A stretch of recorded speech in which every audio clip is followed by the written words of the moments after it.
Yeah, Grand Marshals Punisher. Yeah, I got one of those. Actually, I got one. It's sitting right in front of me. I just finished it. It's not for sale though. You can make your own.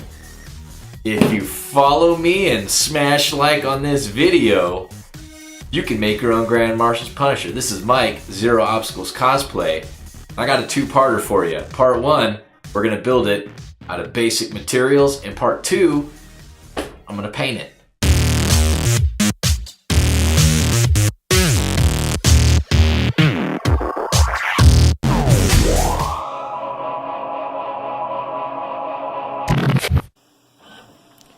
Alright, so first thing you're going to want to do is head over to patreon.com, Zero Obstacles, download the PDF file, and print it out.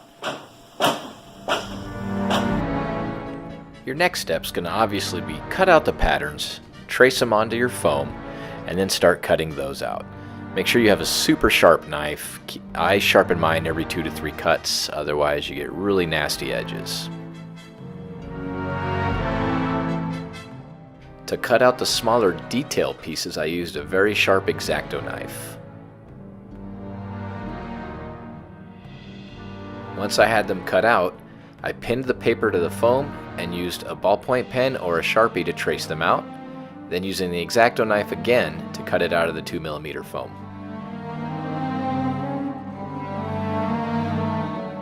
On the front and back panel pieces, they're going to have a slight bend to them. So we're going to have to turn them over and cut a valley out of the back. Where the dashed line is on the pattern, we're going to draw that line on the other side, and using a very sharp knife, we're going to go ahead and make an angle cut, not all the way through the foam, so when it does bend, we'll have a nice shape and no seam lines. Moving on to the side plate panels, we're going to go ahead and cut out where the dotted line is all the way around. So with a sharp knife, carefully cut that out. As you can see, later on in the build, we're going to be replacing it, but we're going to leave it recessed a little bit, so we're going to have that nice sunken look. That lion head will fit nice and snug in there, and it'll be a pretty good effect later on.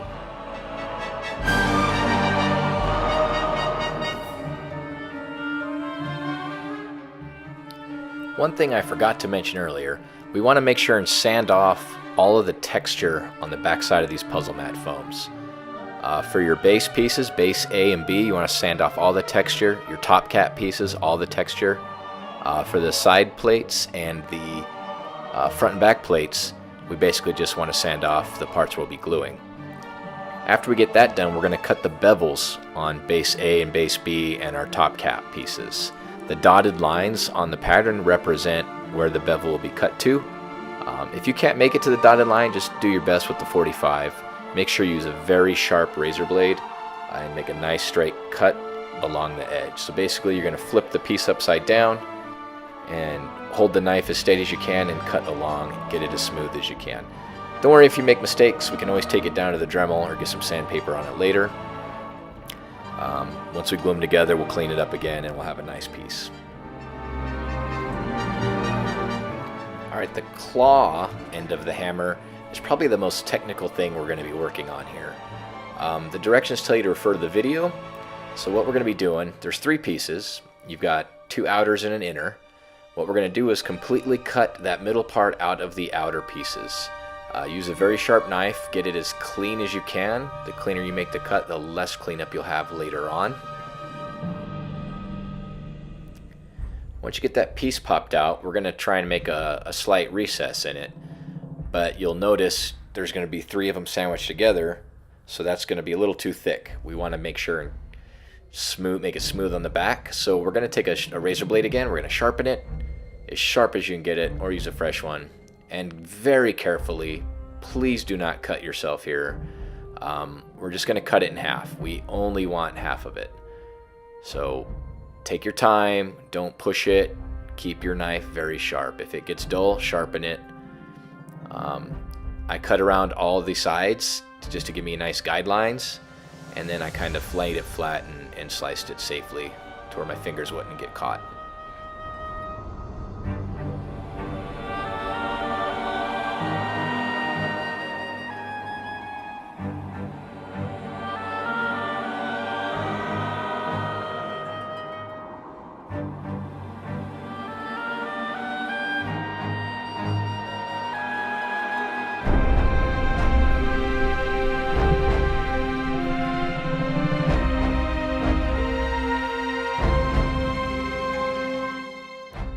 now that we've got it out and cut in half, we're going to want to cut a valley into the back side of it. So I just do a really quick line for reference, and taking my sharp X-Acto, I'm going to do a very shallow angle cut.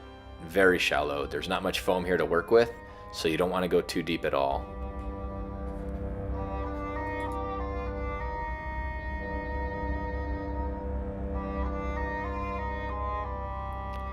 Alright, moving over to the hammer head, we used wood glue. I used Gorilla brand wood glue. We're going to put a thin coat on each side of the pink styrofoam. Ensure that your styrofoam is cut per the pattern and has an arrow on it. They're not perfect hexes, and we want the arrow to be up so everything fits nice and clean. The number 4 piece has a dashed line on it. You want to make sure and bevel cut from the edge to that dashed line for the base of the hammer.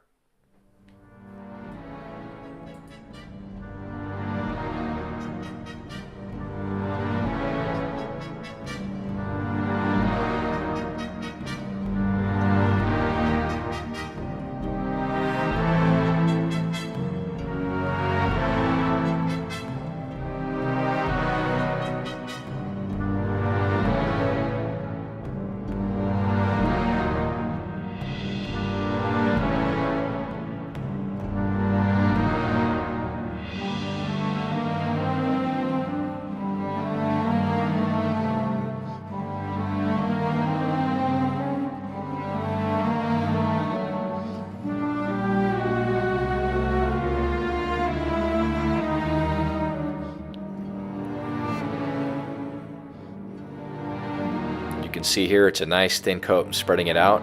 All the arrows are lined up, and you can see that number 4 piece with the nice bevel.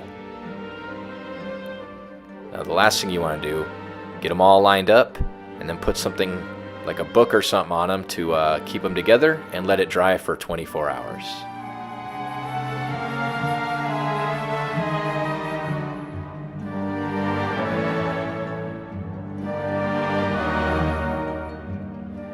While that hammerhead's drying, we're going to go ahead and glue base B, base A, and our top cap pieces together. I'm using Weldwood contact cement. You can use barge or whatever. Apply it on in a thin coat and let it dry. Let it dry. Let it dry. Let it dry. Let it dry. And then put them together. Make sure everything's lined up real well. Push your edges together, and then you should be good to go. At this point in the build, we're going to go ahead and put together the side plate and the front and back plates. Again, using contact cement, just going around the top and bottom edges of the front and back plates, and then the top and bottom pieces. Notice the orientation arrow has top and front, so make sure your arrows are aligned.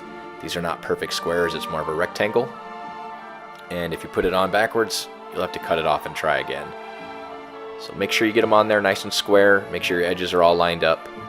It doesn't have to be super perfect, but the more you get done here, the less you're going to have to do later on with the Flex Seal and all that kind of stuff.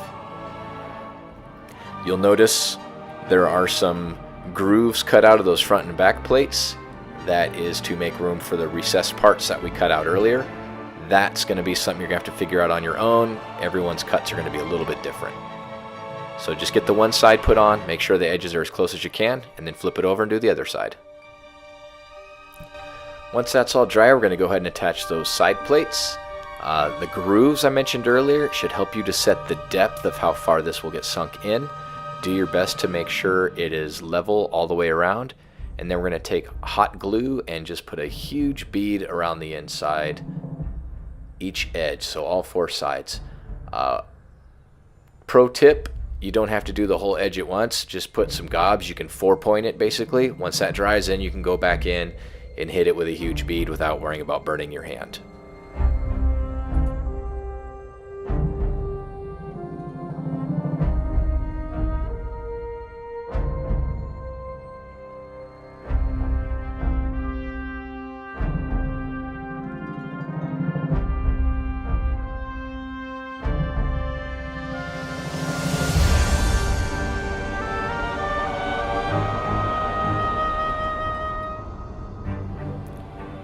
Alright, now putting the other side in is kind of a pain.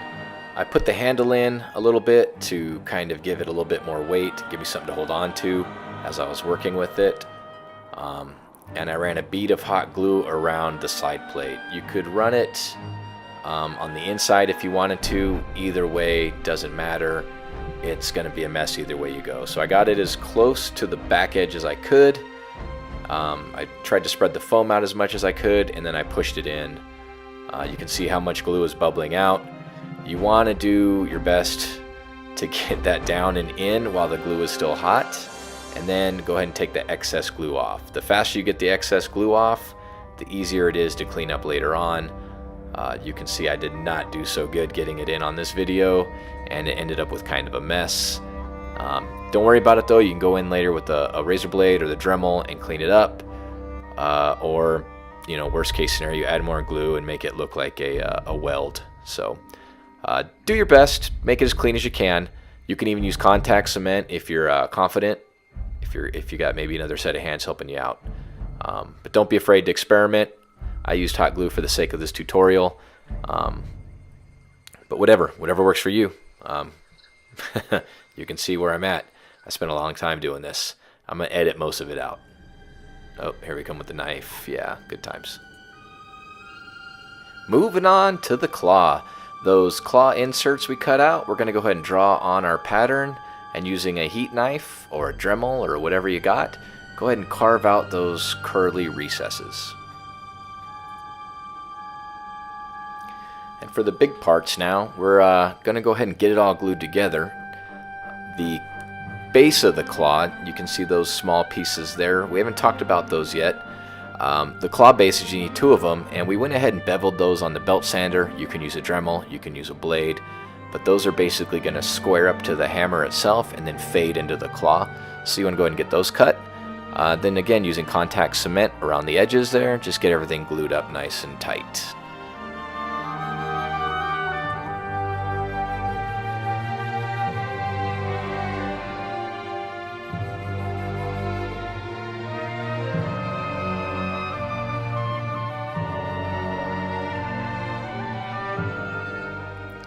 For the claw insert, what I did was take one of the little triangles from the bevel cuts I made earlier on the top cap, and I just glued it into the crevice. That way when I pushed it inside the claw, it would give it something to rest on, and it would give me a really cool rounded look.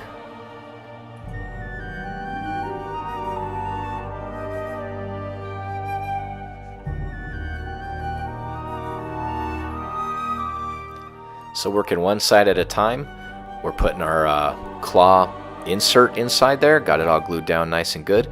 We're going to push it all the way down. That little triangle piece we put in there is going to keep the middle from sinking in, so the corners will be deeper than the middle, and you do it with this super clean looking like bend in it. And then once you get that on, we're going to go ahead and put the claw base on. When that's all set up, you're going to turn it over and do the same thing to the other side.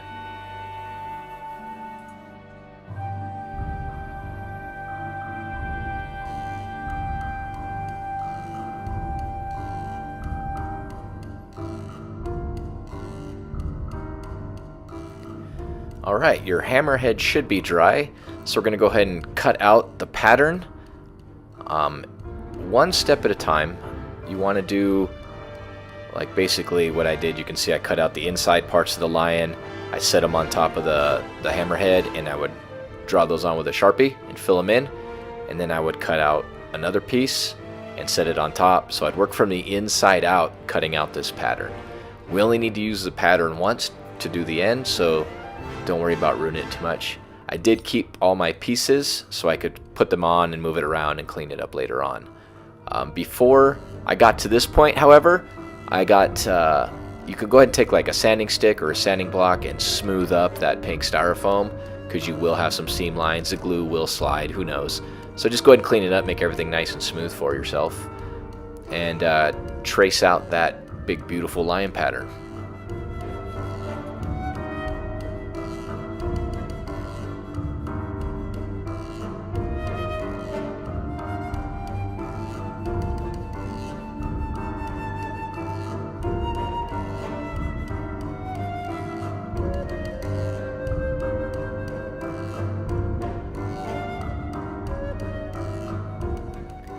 Once I got the pattern on, I went ahead and took my heat knife and started melting the pink styrofoam where I had drawn the pattern.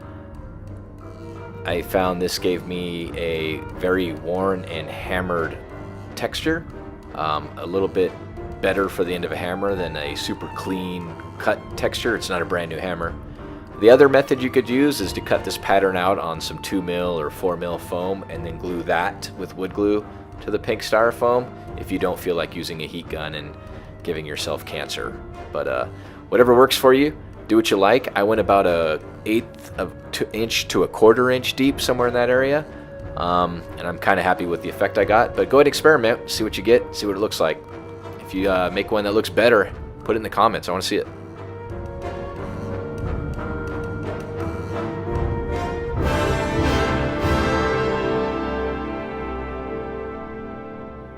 Probably the most important part of working with pink styrofoam is sealing it. You can use wood glue or Mod Podge. I use a watered down Mod Podge mix, and I do 3 to 4 coats of that on this pink styrofoam. Let it dry completely, add another coat.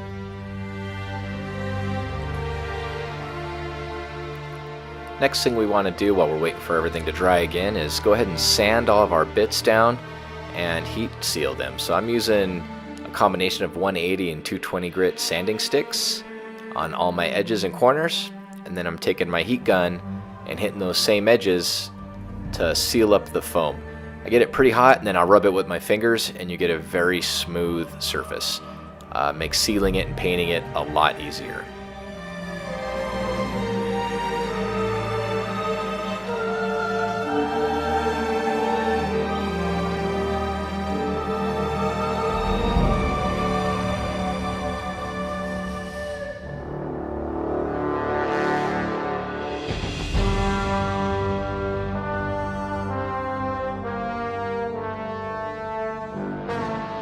Alright, the next thing we're going to work on is the lion head on the side plates of the hammer.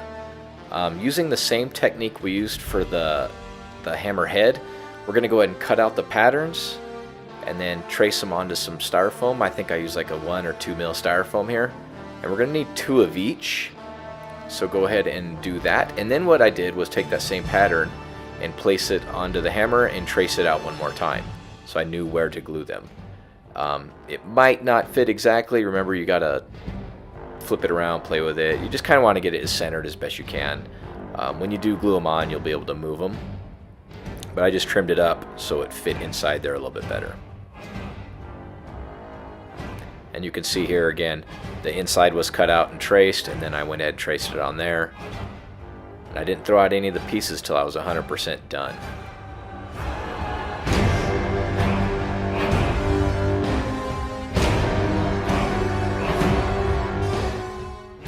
Still working from the outside in. You can see I'm using pins to hold this thing down and trace it on the foam so it doesn't move around.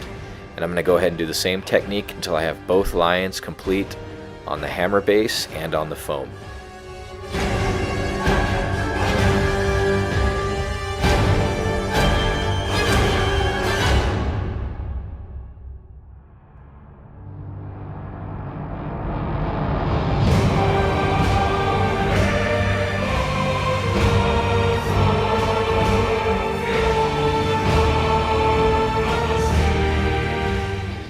The next thing you want to do is take your sharp X-Acto knife and cut out all the pieces of lion that we've traced and glue them onto the hammer.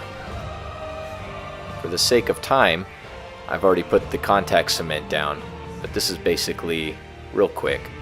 You can also use crazy glue for something this small. Crazy glue is a little bit cleaner. I ended up having to crazy glue some of the ends down anyway, but contact cement should be well more than enough to get you where you need to go.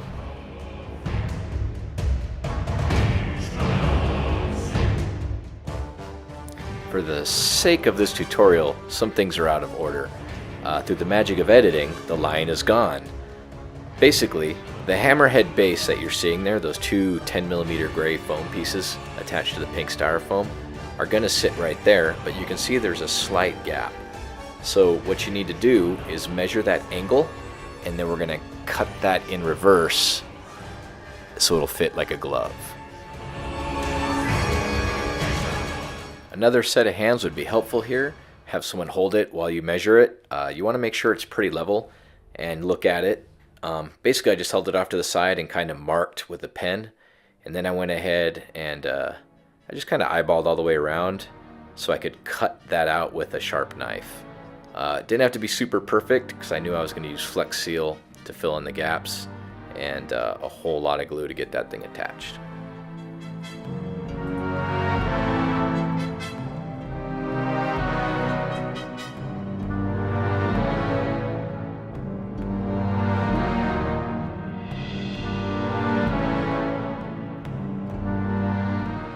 For the claw, you're going to want to do the exact same thing. Once you've marked where it's going to go on the body, you're just going to kind of hold it, trace a line, and cut it out to where you get that angle. You can see I've already done it here. And now it's time to start on the handle. The pieces of craft foam I have laid out, that green one is about 4 3/4 inch long. The little blue one in the middle there is about 3/4 inch long, and the light blue handle is about 6 5/8 inches long. Each of the 3 bezels is about 1/2 inch wide. I marked everything out after I put the hammerhead on and just kind of measured out all the lines so I knew where to glue them. And I just used contact cement to glue everything into place.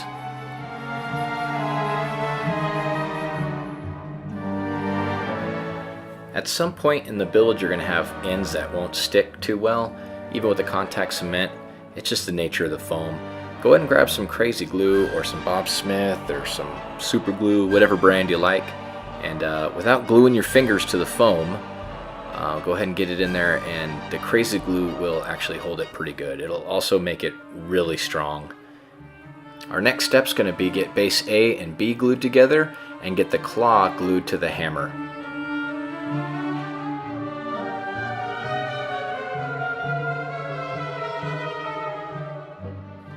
Then we're going to use hot glue to glue the base to the base of the handle. For the stud details on the handle, I took 6mm foam and cut little diamond shapes out. Then I carefully trimmed the edges to make them sharp, and I applied them with crazy glue.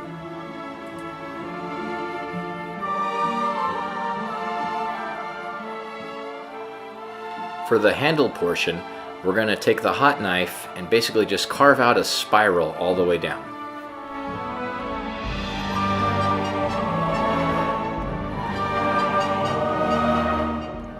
The next step before we attach the handle is to crazy glue on those little detail pieces.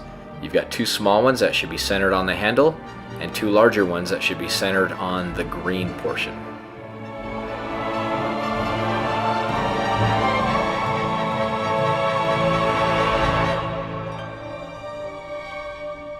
Now we're ready to attach the handle.